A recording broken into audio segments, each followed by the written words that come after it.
He's the winningest basketball coach in Purdue history, but perhaps Gene Keady is known more so for his infamous comb-over hairstyle. I'm Jim Vasquez with the latest ESPN headlines, but hold on, that comb-over might not be a comb-over after all. We are joined on the phone by Myron Medcalf, who covers college basketball for ESPN.com. And explain, Myron, why the comb-over is not actually a comb-over all these years.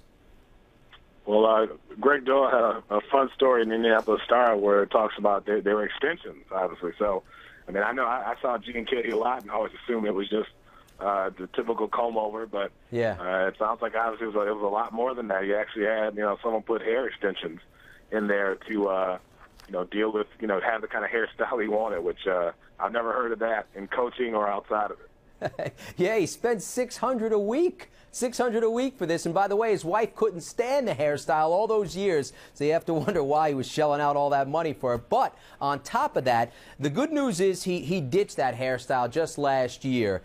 Explain why it was so important for him to ultimately do away with that hairstyle.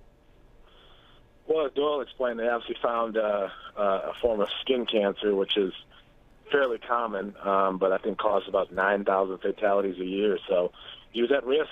His health was at risk. He could have died, had he not shaved it off. So, he credits his wife for not only helping him change the hairstyle, but in a way she may have saved his life because you don't know what that skin cancer could have led to. So it was definitely more than just sort of the look. His health was a factor as well. Yeah, she wanted it done years and years earlier, but ultimately he got it done, and it was for a great reason. Myron Medcalf covers college basketball for ESPN.com. Myron, thanks for the insight.